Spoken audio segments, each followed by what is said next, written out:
See if this works. I'm going to take you for a tour.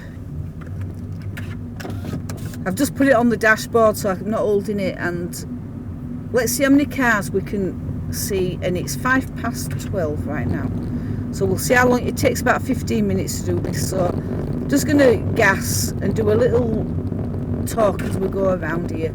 So we've just come over the back road. Woo! We've just come over the back road, and that is where you hardly see anybody at all, and that's where they're doing all the forestry. But now we are turning off here. Now if you go left here, that takes you to Loch Orr, but we are heading round towards Connell. So let's have a look at the roads and see how they are, babies, because I'm not sure. I haven't been down this one for a while. Probably potholes everywhere, but we don't know yet. So far so good. Now you can see the sea to the left, and you can see the mountains over there. At the other side of that water, you'll be heading towards Tinnelt or Oban, depending on which way you're going. I'm just going to take it easy. These roads are quite alright at the moment. A lot of stones loose in the road. A lot of this is used by farmers, so you'll often get piles of manure and muck and everything like that on here. But quite a few sheep about. The trees are not fully out yet because it is April.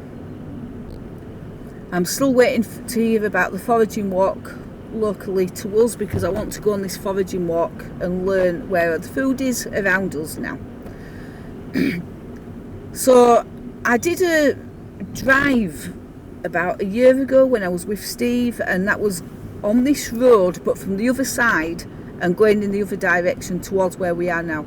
So we're going, it's on the same kind of circuit, but we're going back towards where we are, but this is from the other side. So do you see what I'm saying about the cars? It is Thursday, 12:05, school holidays, spring, very quiet road. I love these roads. I wouldn't want to walk it. You get a lot of walkers on here and cyclists. Not something I would want, because not everybody drives carefully on little roads like this. A lot of people get overconfident and drive too fast, and they're just ridiculous, and I wouldn't want to be on the road if somebody's speeding round corners in a car. So we're just coming around this corner now. Woo! And we're going to head down, children, down and around. Oh, look at the spring lambs are starting to be born, babies. Poor little souls. Anyway, we're now facing the sea. I'm going down here, and there's a few boats here and there. There's a few little passing places. Every now and again there's a passing place that you can get past.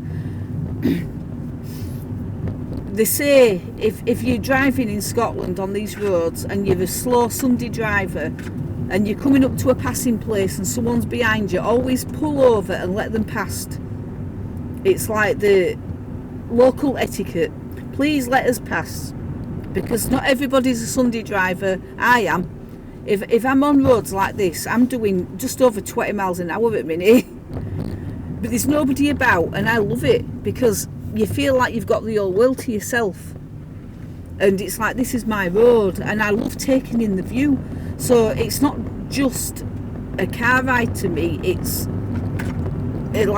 almost like a meditation. It's like a chill out time. So when I do this, it's to chill out, because it's not a stressful ride, it's beautiful. So we're just going past these gates now. You won't be able to see that. In fact, you can't see it from here anyway because of the trees, but just to the left there is a house where they have an open garden in summer. So I might go there one day when doggies are at home, because they don't want to come out anymore. So we are heading onto this road here, and we're surrounded by the hills with the sheep is in the fields. The coastline is very, very rocky though, and very stony, so it's not great if you want to go for a walk on the beach. It's very hard. Got a car coming now, so they've just they've just reversed back to let me pass, but they didn't have to because I could have stopped just there. But yeah, so yeah, you always have to keep your eye out for cars in front of you and let them past. But that's one car so far. One car. This is why I don't like England, because when I go back down there you feel like you spend all your life sat at a traffic light or in traffic or roadworks. Then you've got all your speed bumps and then you've got all the cars around you. And up here, on a day like this, like right now, I can pretend that this is all mine and this road was built just for me. And that's what I can put in my head, and it just makes you feel a certain way, and it's hard to explain, but it's really nice because you feel like the world belongs just to you. It's like I manifested my own world and there's nobody else in it. I like it. So it's starting to spit now. It said it were going to be raining today, but see round here, like look, I don't know if you can see that, but the road is covered in stuff. You can see that the farmer's been down on here right now. So I'm gonna go around here. Every now and again you'll see a house, but imagine, right, this is your road and you've got, look how far apart the neighbours are. Some people would say that this is their dream location, and some people would say this is my idea of hell, because they couldn't bear the thought of being alone, away from everybody, without any like shops close by, without, you know, if you live in a city or a town, you've got things within walking distance. If you're in the centre, you've got all the shops around you, somewhere to eat, all the conveniences of having everything right at your fingertips. But here you have to plan trips. If you lived here and you had to walk to the shop, it'd be a 2-hour walk, and most people I know could not even consider that, because it'd be like, it's just, that's just ridiculous, it's too much, so they wouldn't do it. So you need to have a car if you live in a place like this. That is an absolute must. And this road is just covered. You can look, you can tell where the farmer's been. Literally, he's gone up there, all mud. So you've got all your cows getting fed now up there. I'm coming round to another corner, puppies. Another passing place. And all this road is going alongside the sea, which is absolutely stunning, because you're getting views of the countryside and the seaside at the same time, and that's what I love about Scotland. When I lived down in England and I was moving out of my house and selling up, I was thinking, where do I want to live? Do I want to live in the countryside, or do I want to live by the sea? And when I came to Scotland, I thought, you can have everything. You can have it all at the same time. You can have the mountains, the sea and the countryside all at the same time. And that's just amazing to me. So again, we've got a few little houses down here. Some of them I don't ever hardly see anybody in. So they are second homes or Airbnbs. This church here that you can see just in front of us now, that sold about a year ago. So I don't know, I'm guessing that the people have moved into it and they're living in there and they're going to renovate it, but it's Church of Scotland church, and I think it's listed, I'm not sure. So obviously you have to leave the graveyard alone, but that's your garden. Other people So again, we've still only seen one car since I started filming this. If you did the same trip where you are, how many cars do you reckon you would see in that same time? I am driving very slowly, by the way, because of camera, and also because I try and take everything in while I'm driving, because I just love the view.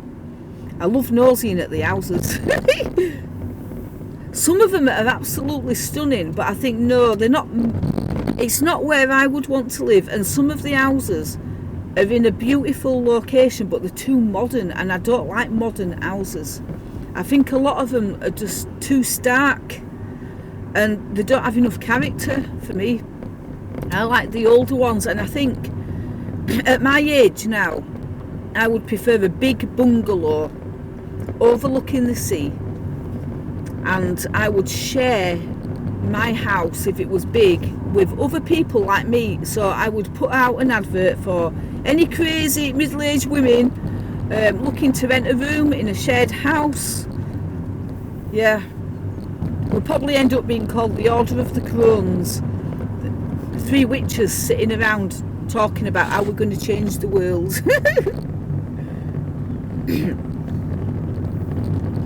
But this is gorgeous. Some of these houses, I do love these. And somebody here has got a boat in the garden that they're building, or they're fixing up. It's called Tartan Power. It's got a scaffolding all around it, so they're doing something to it. Now, they've recently had some land for sale around here, but there's no way I could afford it. It was something like £180,000 for half an acre or a quarter of an acre or something. It was just well out of my price range. In fact, everything is now, because I've spent my money. Because I'm ready for apocalypse. There's no point having none. You might as well get rid of it now. So we're heading uphill now, and we're going to turn around up here, and we're coming to the crossroads. And when we get to this crossroads, we're going straight ahead, and we're heading towards where I stay. So, ooh, 2 cars.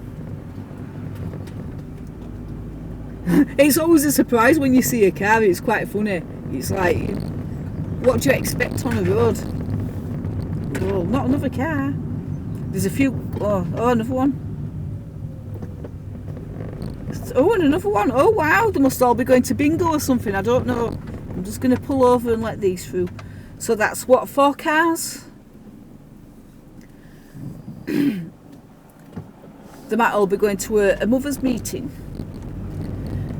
So down here to the right, you've got a couple of farms.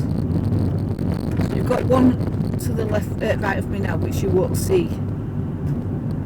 Now we're looking over in the direction now of what would be Fort William. If you carried on now, looking straight ahead, you would head up towards Fort William, which is about an hour away. We've got another little farm here on right. We've got a car coming in the distance, but because of the hills and the bumps here, you don't see them sometimes until sort of like you're on top of each other, and it's very hard. Right? It's hard to gauge where they are in terms of how long it's going to take to catch each other. So you've got a passing place here coming up now. I know the car's coming over that hill any second because I've already seen it. But where is it? I've managed to make it here, but they might have seen me and stopped as well, so I don't know. And because of it's coming now, so I can just see the roof. Right, it's coming now. So you've got to look long distance on this road because of the hills. Because you literally can't see somebody until they're on top of you sometimes. So you've got to look far ahead to see if there's a car in the distance, so you know that one of you is going to be pulling over at some point. We've got somebody coming along now who's jogging. This is a very busy road for joggers, A lot of the locals around here are very active, and they like walking and jogging and cycling. So you see a lot of these people on the roads. He's pulling over to let me past.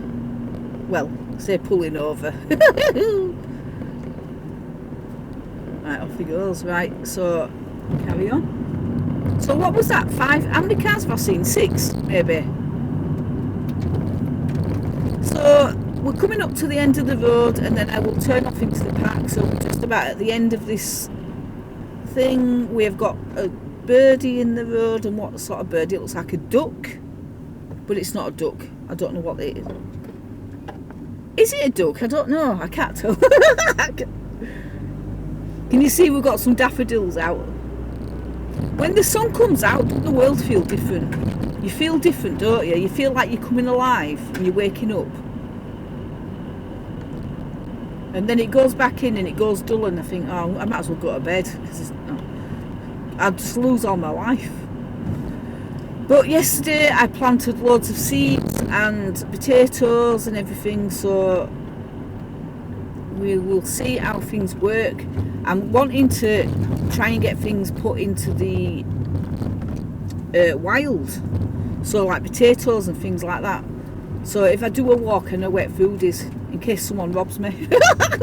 Right, I'm going now because we are here. I'm just turning off, so goodbye.